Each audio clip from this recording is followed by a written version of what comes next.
A very good morning, good afternoon, and good evening from wherever you are following us from.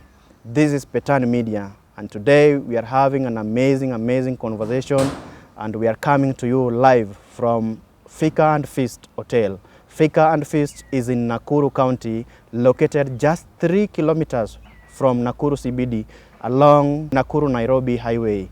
And today we are having an amazing conversation with one and our only brother, Daniel Judah. Daniel Judah happened to be a street urchin. And can you imagine one being raised by God himself from the streets? And now is a graduate, a very renowned gospel artist. And without much ado, let me just allow him to introduce himself.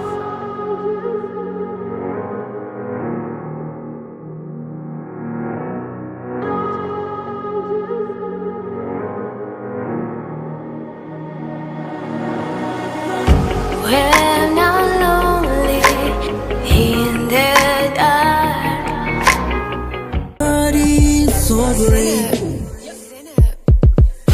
I will praise you, Lord, 'cause your name is great to me. 'Cause your name is worthy. Yeah. Hello. Hello, How are you? I'm so fine. Welcome to our show today. Thank you. Pleasure to have you. Pleasure too. Please kindly introduce yourself to our viewers, please. Thank you so much, Peter, the CEO of Pettan Media. I'm so happy to be here, and I thank God so much for giving me this opportunity. I would like to say I'm so happy to be here. My name is Daniel M. Judah, whereby M stands for Mugambi. Thank you. Okay. Please just give us a brief description of how you grew up, when you were born, where, and a bit of your history. Well, thank you so much for that question. Actually, I was born in Chuka, to be specific, Tharaka Nithi County, but raised up in Nakuru. I was born in a family of 7, and I was lucky to see the 6 of us, of which we have got 5 young men and 1 girl. And I bless the Lord so much because my mother happened to adopt another girl to replace the one I never saw. So we are still 7, can say that. Without much ado, I can say that this is a better place to even be here and share my story with people. I do believe it will raise and it will encourage many. So you told me you were the second last born. Yes, please. And how was your family set up like? My family set up, I come from a very humble background. I was born in a very small village, whereby my mother and father, they happened to separate while we were still young. So you can imagine my mother having to struggle with 7 kids alone, and also she had to adopt 1 when the firstborn died. So I, being raised in such a situation, I can say there was not that much, but our mother really loved us so much, and especially to be specific, she loved me so much because I was one of the best kids that she ever had. In particular, I was so knowledgeable in terms to do with education, and also I was also a good boy. Before everything ran sour on me. So now let's now take this direction whereby you are on the streets. Yeah. How come you had both parents, both of them alive, even though they were separated? How did you find yourself, or how did you end up on the streets? Well, thank you so much, Peter, for that question. You find that I can tell people clearly, being a street boy is not someone's choice. Most of the time you find yourself in such a situation. And to be specific, there are 3 aspects that can cause you to be a street boy. The first aspect is you can be born within a street family. Your father and mother have grew in the street. So when you're born, you just become a street boy automatically, or a street child. So you find, and also the second aspect is whereby it happens that your both parents die and nobody of your family is willing to take you in. that also can cause you to go to the street. And the third aspect that many people don't understand is where I say when you have more knowledge that than you can control. Yes, and that's where I fall in. Okay, now take us through how was the street life like? The street life was a hard life. I can say nobody wants to be a street boy. There you have to survive. There you have to fight to survive. And we don't want to Survival for the fittest. Survival for the fittest. You find when I was in the street, there's so many things I faced there. The first thing is that you have to fight. You have to be so crafty and cunning for you to survive. So like fighting was a daily bread. And you know, I being very small, I had to think extra hard on how to survive in the street. But it happened that I had a friend in the street that took me as a father. He wasn't that much older than I, but he was a very close friend. Not all street boys that I knew, man. Some of them are so human.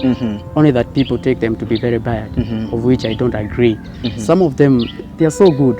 I'm speaking out of experience, you know. I see. Yes. So, okay, now you are on the streets. Now, one would ask, how was the survival? Because, you know, you have to fend for yourself, you need to eat, because, you know, basically those are the three basic needs. You need to eat, you need clothing, you need also shelter. And most of the time you find it, we go through rainy seasons and all that. How was it like? How did you people fend for your survival, for your provisions? How did you get to eat? Where were you people sleeping? Good, that's a very nice question. You see, in the street, you have to work extra hard. One thing, we used to eat from the garbage, that is most of the time, because people don't value as a human being. So most of the time we used to feed from the garbage, whereby people throw, you know, some rotten potatoes, rotten bananas. So you go there and you just feed on them as though they are fresh foods. So you find the next way is that you get a little job. Maybe somebody gives you know, asks you to do something for him or her. Let's say he asks you to mop his veranda. He asks you to go and throw that litters to the dustbin. He gives you 5 shillings. In those days, you know, 5 shillings was, you know, a good money, especially for me. And so I used to get little small little coins, whereby I used to go and buy glue, buy cigarette, and also feed from the beans. But what was more important is the glue than any other thing, because glue used to cover a lot of things, I can say. Because when you have sniffed glue, first of all, you don't feel pangs of hunger. Second thing, you don't feel pain. Third thing, you don't feel cold. But now we used to face a lot of things in the street. I can be specific. Sometimes we know we are sleeping outside, and we are exposed to so many dangers. Let's say a car can lose its way and come, you know, skiding towards where you're sleeping and roll over you, and it could kill people. That was one major danger that we were facing. Another one is when it rained. You're sleeping outside, and sometimes it used to flood. And you know, when it floods, it might come and carry you while you're sleeping. And another thing that we feared most is when they used to have the police night patrol, whereby the police would come, club people badly, and even maim others in the name of they want to rehabilitate, or rather chase street from those children from the street. And they used to arrest us. And when you're arrested, they used to say that they are taking us to an improved school, whereby we could be rehabilitated, of which, in my case, that was not rehabilitation, because you're taking us from the street and take somewhere you are giving us heavy work. You are working us more than the Pharaoh in the Bible, because many of them who survived to escape, they came with very different tale. Some of them came maimed with a lot of marks all over their bodies. You know, you are told to dig using your fingers, and you know the place you are told to dig, you know, it has got, you know, this sharp object. They don't care, and so many never survived to come back. Many died there, but me, thank God, I was never arrested because I was so small and cleft at the same time. So escaping. For your case, you never got to that extent. Yes, but mine of my friends, they were caught, they were arrested. Some ending up dying. Many died, not some even. Many died. The majority. The majority of them, because when I went back there, I tried to search for my old friends. And you know, the case was he died. You know, it was something So that was sad. really breaking my So heart. sad. And the ones who survived to come back, they were maimed. And to this part right now, they are insane. They are By all the crazy. police. Yes, they are mad right now. So, okay, that's really sad anyway. Please tell us, how did you live? How did you stop the street life? What happened? What kind of a miracle happened? Because I know for sure you can't just wake up one morning and decide to leave the streets. There must be something, or maybe something compelled you into that. What really transpired to an extent that now you had to leave the streets, and when was this? Thank you so much, Peter, for that question. You see, the first time I was in the street, let me take you back into my history a little bit. I was born in a Christian family. In this Christian family, you know, I used to hear my mama pray, and so I never used to get, you know, serious into such things, because we were Christian by name by then, you know, we were Christian by name. And my sister, the only sister we had, she was a choir member of a church I won't mention, and so my mother, they were going to church.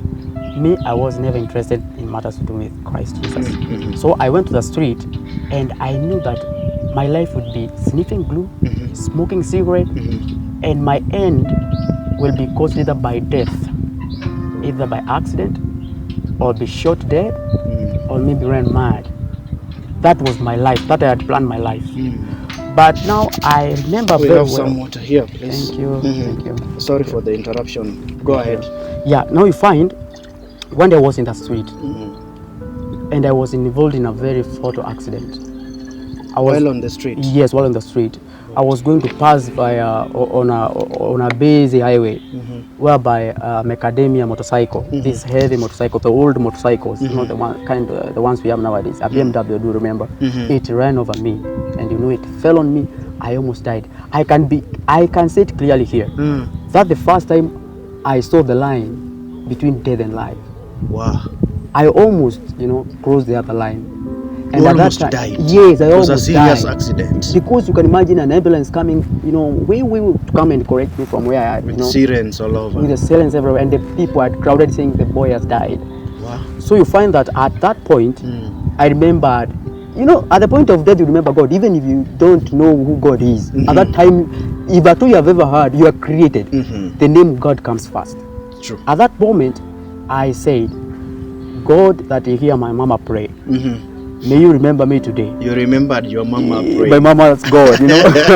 So I told God, if you save me here today, I never said I will serve you, but I said I will offer you glue, I will offer you cigarette, because I thought those are the best thing I ever had, and I thought God would like them, because So you wanted to offer glue and cigarette as yes, an to offering. God, as an offering to God.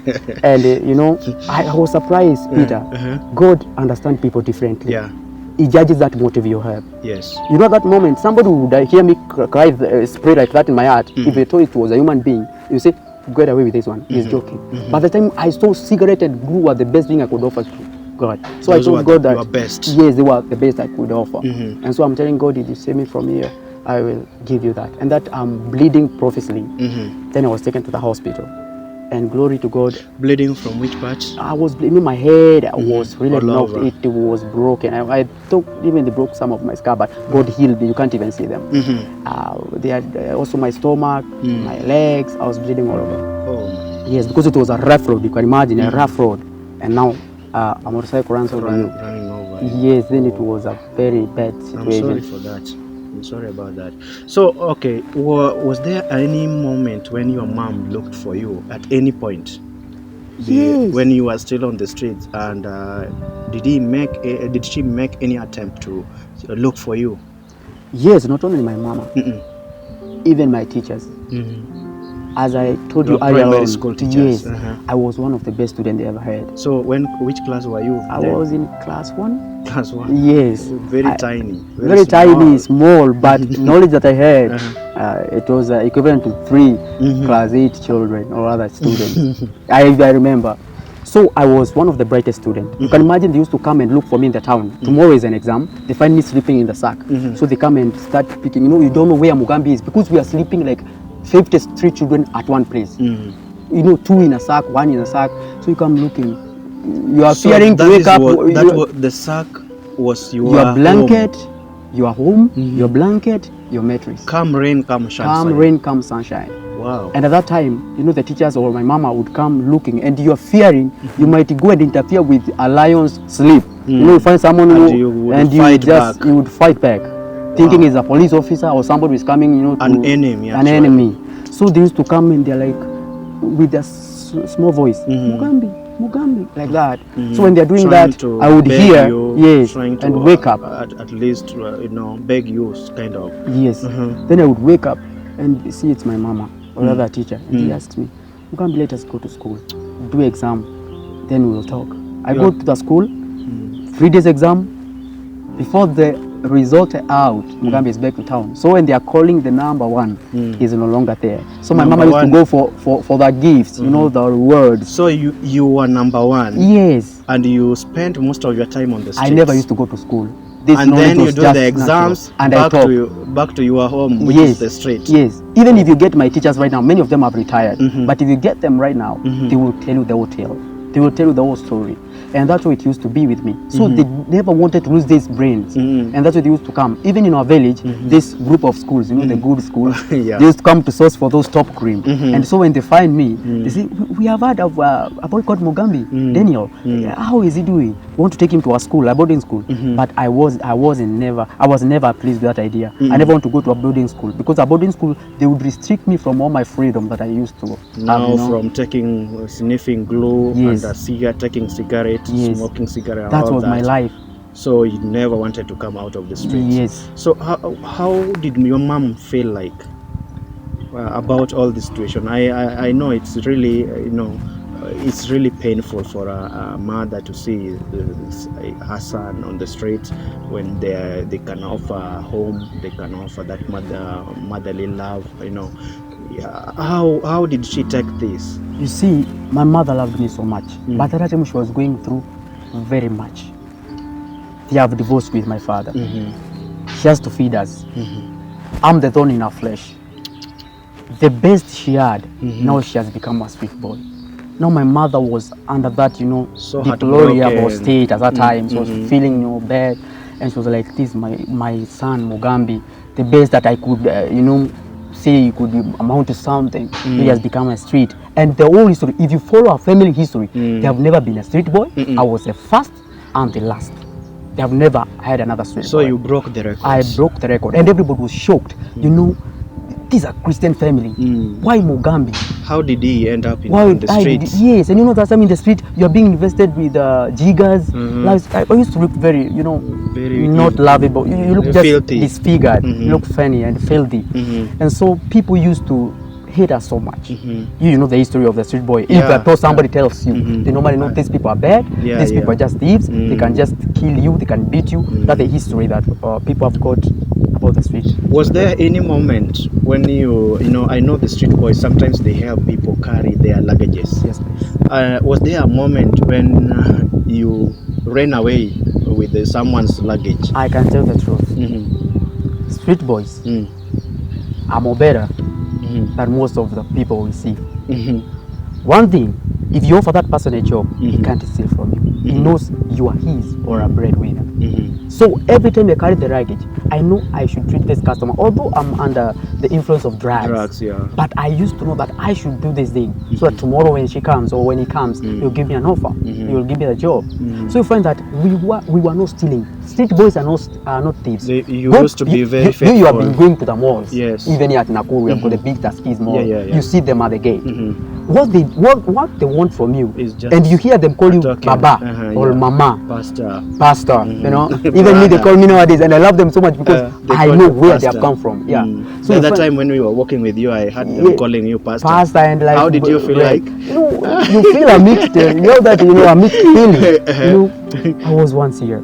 How can I do to help this person? I was once here, even worse. Nowadays, the street of nowadays, they are more, advanced in terms of technology and everything. Not like our days when there was not that much technology. So you find that when I'm with them there, these people are not thieves. When you buy them just one buffalo bread here in Africa, you know, in Africa. When you just give them a buffalo bread or other cakes or other soda, you hear them say, thank you, Mungu akubariki. These people, they know what it means for you to think about it. Very true, very true. Now, okay, take us, I want us to go through, how did you come out of the streets? Well, that's a good question, Peter, thank you. It was back, I think, like 16, 17 years ago. I happened, one day I was in the street and I felt so lonely. All my street brothers had been arrested and taken to the improved school I told you about. And I remember, before I say it there, it's good to mention one of my best friend I ever had. He was called Bogo. The one I told you was like a father to me. Bogo happened to get an accident while we were scavenging in the dustbin. So Bogo was also from Chuka? Yes, he was from Chuka, but another village, not mine. So you find Bogo, we were going to scavenge within the dustbin, and his leg was cut by a broken bottle. You see, badly cut.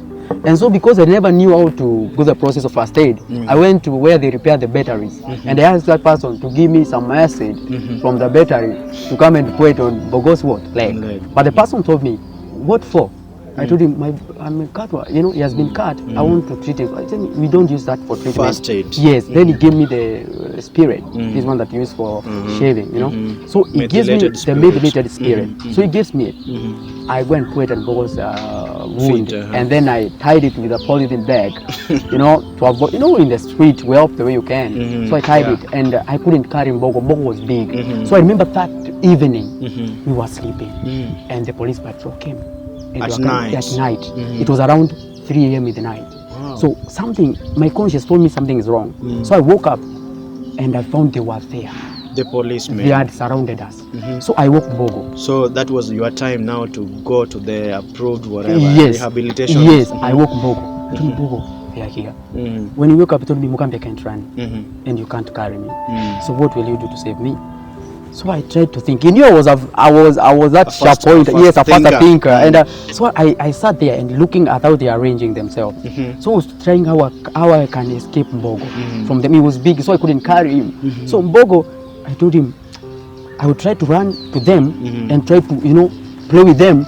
I know they can't catch me. So when I'm playing with them, please drag yourself to any cupboard you can find, to any place you can find where I'm trying to play with them. To joke around with them. Yes, but then that one, them. Yes, that one didn't work. When I go there, they said, just 3 of you, run after that small child. And the other like 15 of them went to the group where to sleep, and Bogo had not yet ran away. And I saw Bogo being caught. Even he didn't even fight back. He was just caught and he used to throw us in that at the back of that truck like a sack of potatoes. You know, you're being thrown over there. Yes, and sometimes you are hit with the back of the gun. So they threw Bogo there, and I felt so bad. And the 3 of them ran, they chased me. And I can tell you very openly here, Peter, that the first time I began to see the deliverance, rather the calling of God in my life. Amen. I was running. There were 2 escape ways. I arrived there, and the place I was running to, it is a place where it's known where the prostitutes do their job. That place is just like Koinange of Nairobi, the Koinange place we have in Nairobi. So when I ran there, so the sexual commercial sex workers, they normally line up parade over there.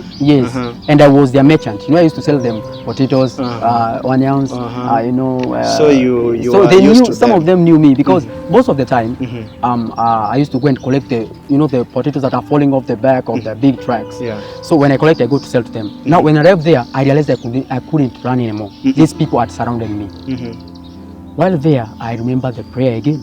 And I said, God of my mom, please this time, it's over with me now, I've been caught. But if you help me escape here, I'll offer you clue cigarette. Because I saw the first time it worked, because it saved me from death. Before I could finish that prayer, just a prostitute opened the door and grabs me and locks the door. The police came, where's the child? Where's the child?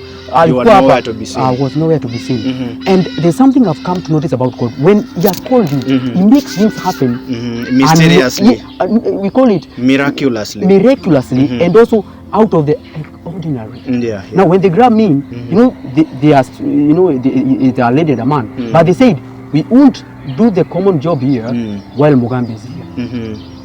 They took a sack, spread it on the floor, and a lasso. And then there was like this cup. They had remained with a soda, half cup, and half bread. And they said, let Mugambi take that so that for supper. Mugambi sleep there. And thank you for so much. I told them, thank you so much for saving me. By 5 in the morning, I was out. And that's how I survived that arrest that day. And that was the first and the last. Amen. But the following day, everybody was taken to the improved school, including my Mbogo. And I cried so much. They went away with Yes, Mbogo. they went with Mbogo. And now my worry was, he was wounded. How will they treat him? And how will he survive? Yes, how will he survive that? If I told people are not wounded, they couldn't survive. What about Mbogo? Mbogo is now wounded. But I bless the Lord, before I got out of the city, Mbogo had come back.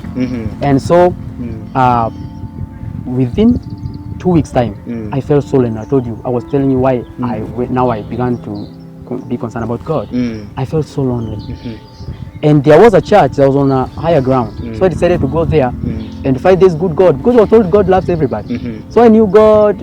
I hear my mama pray about a God that loves everybody. But in my heart I knew God, he might be loving everybody, but not people, the likes of Mugambi, not the likes of Judah. So I went to that church. I found that usher. She was a lady. I can remember. I won't mention the name of that church, but I remember the lady. Then she asked me, what have you come here for? And I tell her, I've come to see God. And she told me, we know you. The street children. Street children, you're coming to pickpocket people and run away. I told him, no, Mama, I've come to see God. Then she told me, she was angry now. Get away. Get off my face before I throw something heavy on you. And I was known to be very violent. But at that time, I feared God. You are very I calm. said, this is a church. I hear God doesn't like people who cause Very commotion. rowdy.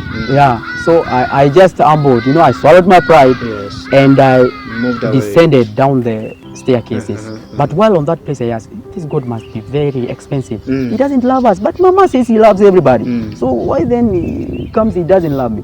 That's how now I went. And I said, God, if you don't love me, then it's okay. Maybe next time you will love me. 2 weeks never got finished.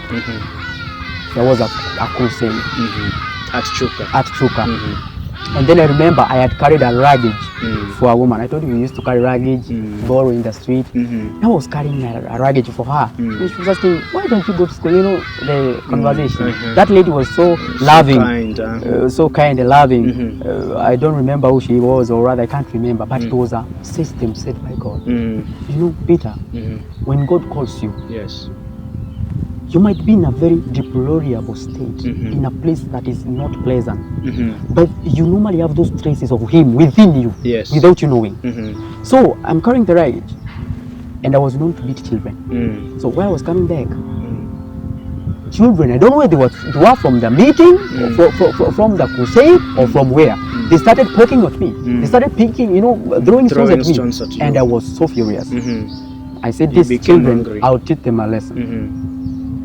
So that ground is called the disease ground. It is opposite disease office. And there is always Security 24-hour surveillance by the security, the policemen. So I fear to cause also commotion, because these people I may not be arrested. Yeah. So I entered in the ground while running after the children. And that's how I found myself stepping into the presence of God in the ground of the meeting. And when I arrived there, yes, the crusade was ongoing. One was ongoing, and they were singing. Multitude of people dressed, nicely. And you are street. I had a long red coat. I do remember very well. Long red coat.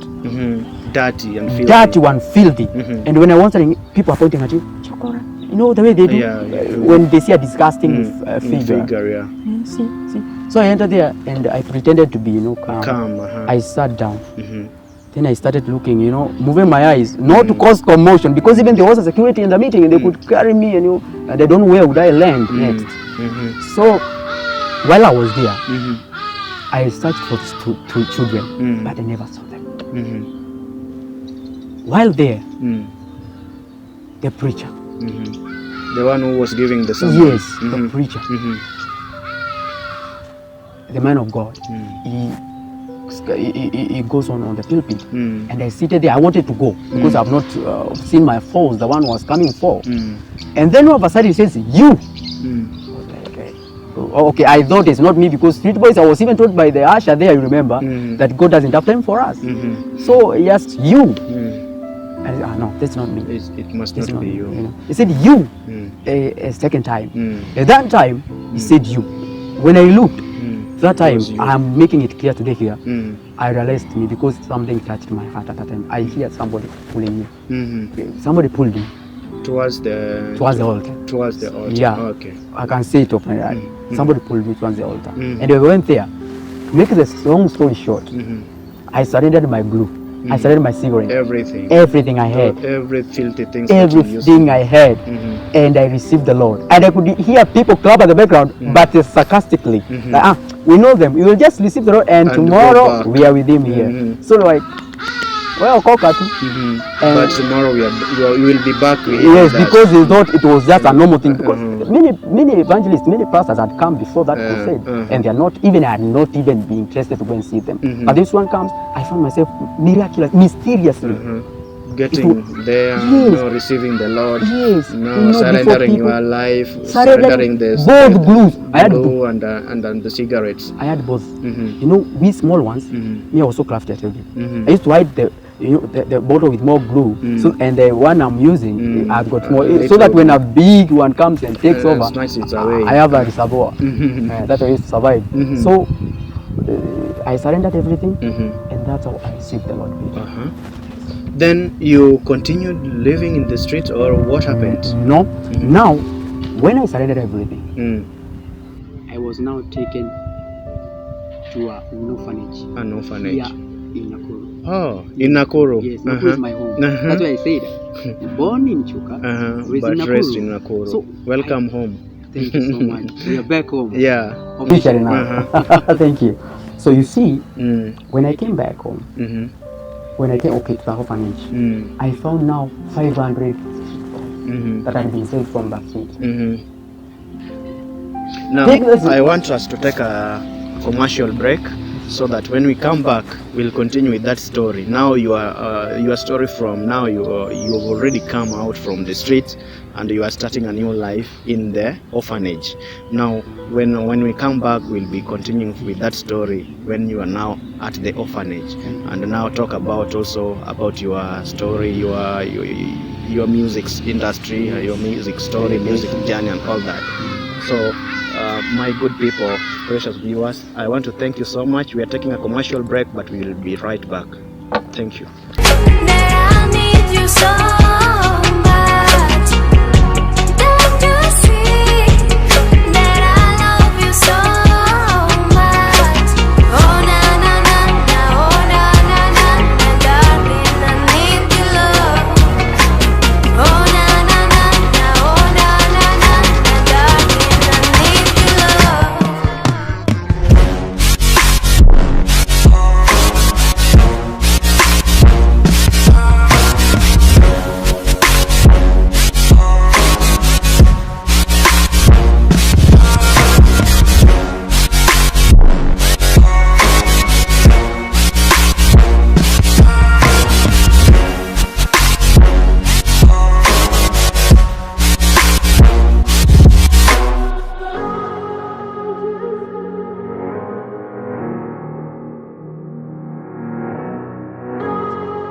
Now, welcome to our next segment, whereby we are hosting Daniel Judah right here, and we are having an amazing story of how he transformed from the street life, and then to now he's going to take us through his life experience in the is it a rehabilitation or an orphanage, actually an orphanage home, whereby now we are going to get that bit of his story.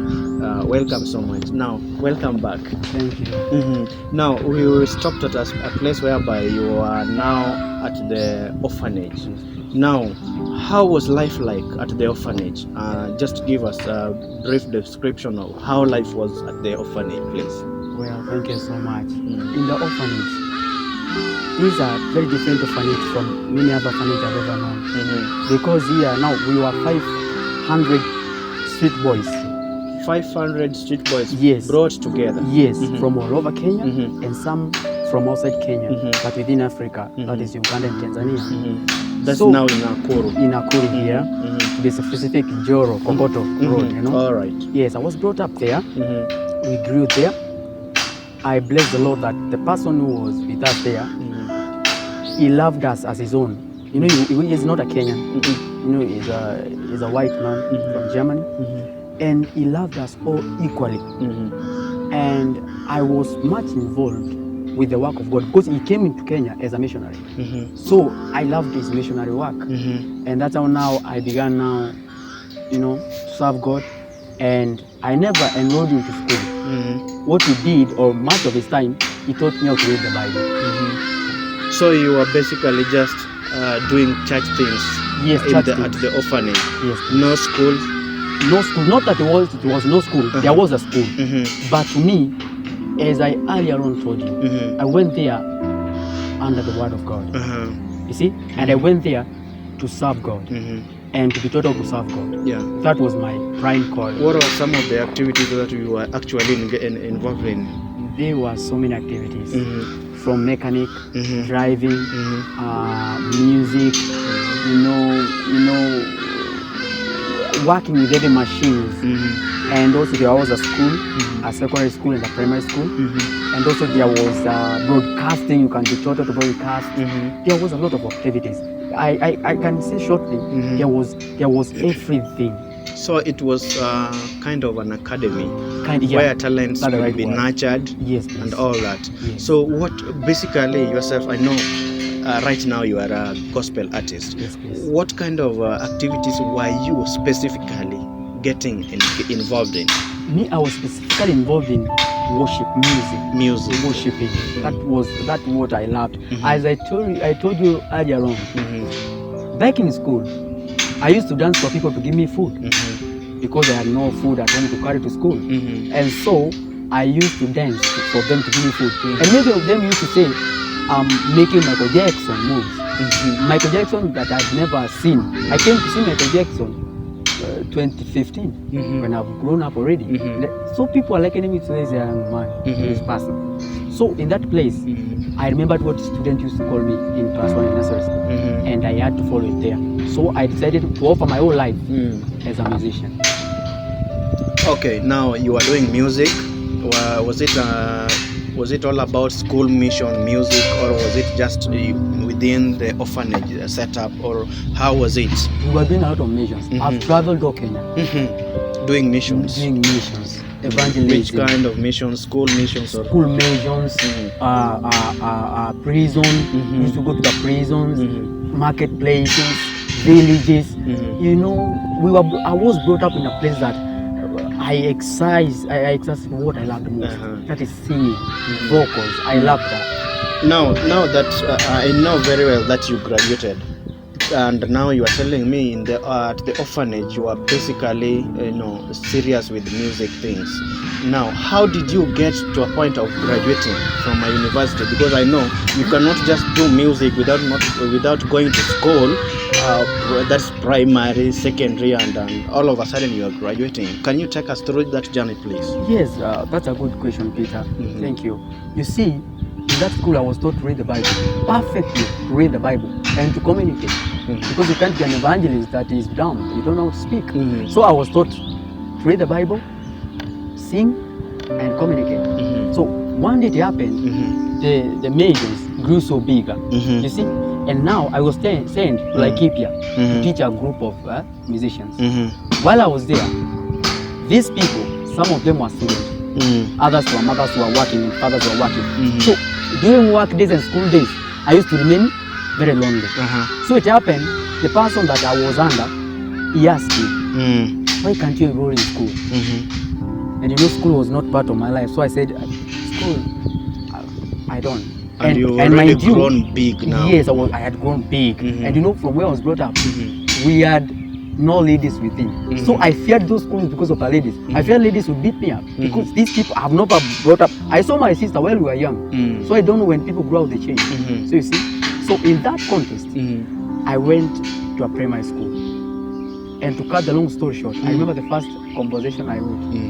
It was a mix of Spanish, Swahili. Where did you get the Spanish language? You know, in the orphanage, I used to listen to a lot of Spanish songs, Spanish books, Uh-huh. and also even there's a song I translated from Spanish into Into English. This song they sing Gracias Señor, Asante Buena. I changed that from Spanish into English. Can So you you- give us a bit of that verse in Spanish? Gracias, gracias Señor, gracias mi Señor Jesús. What does that mean? It means thank you so Oh, much, Lord. Thank you, Yes. thank you, oh Lord. Yeah, Something you like just that. saying thank you the Lord. So I translated that, Uh-huh. and so you find now when we came outside, Mhm. now I was teaching the people. I enrolled in school. Mhm. Now I'm fearing these people might not know Mhm. I'm so different from them, Mhm. or rather they might sense this person as he was a street boy. Mhm. So if you and also in the schools what I found, one locker boy girl. Mhm. Now you're bringing me to a situation where I can't breathe now. Mhm. And you I have fear to those sit people. with an opposite gender. Yes. Mhm. No, but the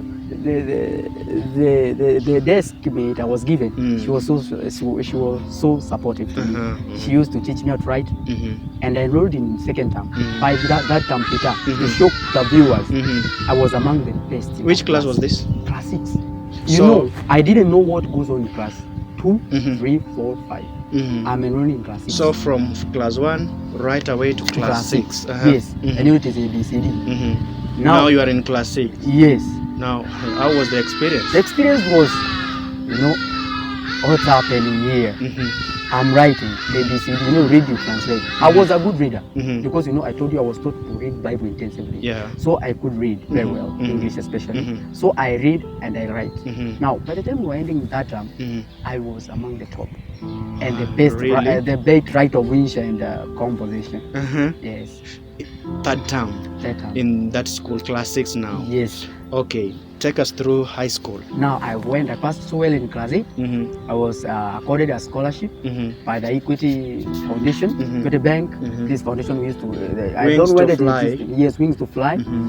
And so Meaning that you really I was passed among the well. top Uh-huh. in the district, Mhm. and I had passed so well. Mhm. So they gave me the sponsorship. Mhm. So I went to high school. Mhm. High school also I passed well. Mhm. I went to the university. Mhm. University I passed so well. Mhm. And right now as we are speaking, Mhm. I've got a papers, a full graduate by the grace of God. So you graduated. I graduated. Which university was this? I was in Kenya Methodist University Meru campus.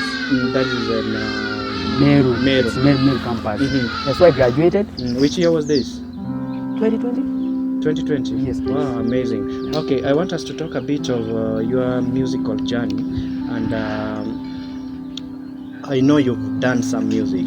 How long have you been in the musical industry or Okay. the music industry? Music industry, Yeah. serious music industry, I can say, when I was in the orphanage, I started it out there. Mhm. That if I comprise of the years, Mhm. from the orphanage, like 16, 17 years.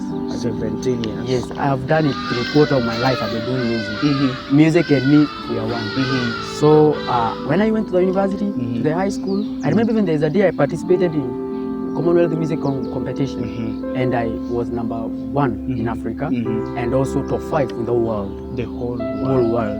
And From a street boy yes, to topping now yes, the entire Africa, being I didn't number carry 1. my certificate, you could see a very beautiful certificate. Uh-huh. So I was a top 5. Mhm. And also some point I never mentioned. Mhm. When I completed school, Mhm. I was also granted a scholarship to study in Greece, Mhm. but due to some circumstances, and also I being a staunch African, Mhm. I don't like going out. I didn't like going outside at that time, Mhm. so I just prefer to be in Kenya. I hope you've changed from that narrative. Yes, now. I've changed. Right now, I'm a global worshiper, Mhm. so I have to move everywhere. Okay. Yes. Now, okay, let's talk about the Kenyan music industry. How would you describe the Kenyan music industry? Cause your name is higher. Your word to me is like fire, fire, fire. I'll speak on the part to do with the gospel because I'm a gospel Yeah, artist. actually, the gospel industry. To be frank on this, Peter, Mhm. Kenya, we have dragged back so much Mhm. in the gospel industry. Mhm. We are confused. Mhm. Why do you say so? I'm saying this because gospel originates from the ministry of Jesus Christ. Right. And if at all you claim to do gospel Mm-hmm. music, Mhm. it must reflect Jesus within your music. True. So I normally wonder, what are we doing when people say there's a gospel artist, there's a gospel artist, but you try to compare that person with the footsteps of Christ Jesus. Mhm. There is no match. They don't match. They don't match. They are You more know, of secular than gospel. More secular, and many people are doing gospel in the name of Yes. fame, Money. money, that thing. Mhm. So you find when we are doing gospel, Mhm. gospel, if I come into gospel, Peter, Mhm. gospel should bring three things. Mhm. If at all is a gospel music, A true gospel a music. true gospel music, Mhm. it should bring healing. Mhm. Healing is one thing, Mhm. peace, Mhm. and presence of God. Mhm. You know those are called, because when you sing gospel, presence of God comes. Mhm. Now from that closure, Mhm. now you can yourself find how many sing Mhm. and God's presence come. Mhm. Starting from how we present even those gospel Mhm. before the multitude. Mhm. So you see a gospel artist come from this gate, Mhm. and an artist from secular come from this gate. Mm. You differentiate. They are more or They are less the same. all the same. Mm. And then you hear them say, "Oh, we are not supported in Kenya. We are not doing what? Mhm. What? How? You know, people know the true gospel." Mm. For your case, Peter. Mhm. How many gospel from Kenya, gospel artists, have you heard them being called or outside, overseas to go and worship Jesus there? I've not really followed that very closely. No, But none. I'm sure there must be one or two. Maybe one or two, of which I've never known. Mhm. And if they are going to sing there, they're going to sing for their own Mhm. tribes, Mhm. not to go and not people Not feeling to the presence. worship, But many of them that I Mhm. normally see being invited, they're Nigerians. Because Nigerians, most of them, they They are do true. music Mhm. live. They want to, if at all it's gospel, Mhm. gospel. Not gospel. Sometimes you want some money, you get to the world, you come back With the There's- natural voice. to God. Mhm. There's nothing like 80, 95.5 or 99.95% or Christianity. To God is either 0 or 100%. Mhm. Let me talk about collabos, Yes. as they call them. Who will you definitely do a collabo with in Kenya? I'm very specific. I'm talking about Kenya. We have several gospel artists in Kenya. Who do you want? Maybe if at all they are watching this show, who would you really want to do a collabo with within Kenya? That's a very good question, Peter. Me, I can say openly here, if I thought they are doing whatever I've just said here, if you are doing gospel and you're in the gospel, there is reflection of Christ. Yeah. You are doing it for Christ. Then I'm bound, I'm compelled to sing along with you, because the work of God should continue.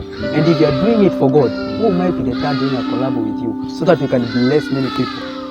So far as we talk now, you don't have anyone in mind that you can do a collaboration with, or per se. To speak of that, I've done a collabo with my brother. That song will be released soon, by the way. Mhm. I won't mention him here. The song will say it. I've done a collab recently at Kulu here, and it's a powerful song. And the message of the song, it will show you why did I decide to do A collabo with He's you. not a big singer, that person, but we are doing it because of Christ. And when he asked me to do a collabo with him, I agreed with it because I see this person wants to serve the Lord. Yes. Okay. Now, let's talk about what we should expect. We should expect going forward from Daniel Mugambi. Yes, please. What should we expect from you as a gospel music artist? I can tell my dear viewers, as long as I have the breath with me, as long as I'm still alive on this earth, and Jesus is still the Lord, I will deliver what I'm supposed to deliver. And my biggest aim is to touch the hearts of many with worship. If I can worship Peter and the presence of God comes, that is the most joyous part of my life. So let them expect a lot. Because to God, there is nothing like cliche. There's is nothing coming like out soon? monotonous. Things are coming up, very bombastic things, I can Very say. big things. Powerful things. Yes. Are you releasing anything anytime soon? Yes, soon they will. I've already told you about collabo. Oh, yeah. It will come soon. A very powerful When should song. we expect this? Maybe looking at this camera. Tell your viewers. We are expecting it in mostly in 1 month's time. Because month's time. Yes, because I know God is opening doors. Is the audio out The audio is out already. on social media? not on social media. Oh, it's not Or, still. yes, on my social media handles, I just mobilize people, but Okay. it's not yet out. Okay, now before we wind up, I want you using this camera. Yes, please. Please, some people, we have several, as you said, the Kenyan gospel artists. Yes, please. Some of them can go to studio or record music, and the voice is is really perfect. But when it comes to live performance, you really get a challenge with them because their voices, their natural voices, you can't relate. So using this this camera, I want you to give us a verse of any of your songs. Okay, I like originality. Mhm. I think you have interviewed with me sometime. Anyways, I like that originality. Yeah. And when we are doing music, when you have that original vocal to serve God, you can serve God without instrument, with money or without. You see? So you have just asked me about my favorite song. This one is on the social media. Give us. Yeah, the that song verse. is called "Away from the Lord, I Am Nothing." Away from the Lord, I am nothing. Yeah. And the song, the name of the song is A Million Miles. So the song starts. Take it away. A million miles away, he is not too far. Now way to the moon, he is not too far. But a millisecond away from Christ, I am nothing, and my whole life is gone. Away from you, Lord. Life isn't easy to be away from you. Amen. This is really, really amazing. And as we wind up now, I want you just to share with us, our viewers, using the same camera. Tell our viewers, share with us your social media handles, where anyone or someone can reach you. Yes, you can reach me through the Facebook. My Facebook, I'm known by Daniel Judah, and in Instagram. I'm known as Daniel M. Judah, and also I'm in YouTube. My songs are there. Even everything about me, you'll find it there. My account in YouTube is called Old Rhythm, and my name is Daniel M. Judah. So I'm happy if you just happen to visit any of my social media handle, you'll find I talk a lot, and I like inspiring people to the right thing. Okay. So I want you to give us your final remarks as we now wind up this session. Well, Your thank you so final much. remarks to our viewers. I would like to tell my viewers, all the viewers all over the world, or wherever you are watching me from, there is so much to be done on this earth. But always consider these two things. First, who are you addressing your service to? Second, where will you be after this life? If every gospel artist could have those two questions in his mind or her mind, they couldn't joke with the Lord around. Because after you have been so famous, you are here, you will die one day. But where you go, you will go alone. So the thing is that let us try as much as possible to bring back the original music, the original gospel. Let us have that distinguish between gospel and secular. Let us have that distinguish, that difference. And when we do have that, people never been confused. People know that if I want this gospel, if I want to go close to God, I go to this path. And if I want to go to the world and the devil, I want to go to this path. So the thing is that we should be clear on that. And especially the gospel artists, stop confusing people. Do the right thing. Very true. Very, very true. Very amazing. I praise and adore you, 'cause you're wonderful and holy. You're merciful and lovely, Lord. Lord, you're holy and you're true. I praise and adore you, 'cause you're wonderful and holy. I wanna be where you are. I wanna be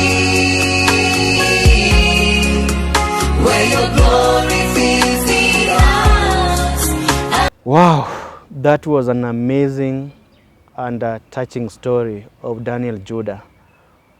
Please run to his YouTube channel and subscribe. Be part of his growth. Please support him. He's our artist, and please support him. And run to our channel as well at Pettan Media on YouTube. Please just press subscribe button and also that bell, so that at least you'll be getting notifications on when and anytime we upload new videos. And now, if by any chance you have someone in mind that you would also want us to reach out to for an interview, for a story that can change someone's life, please remember to just write down here at the comment section. Thank you so much for tuning in.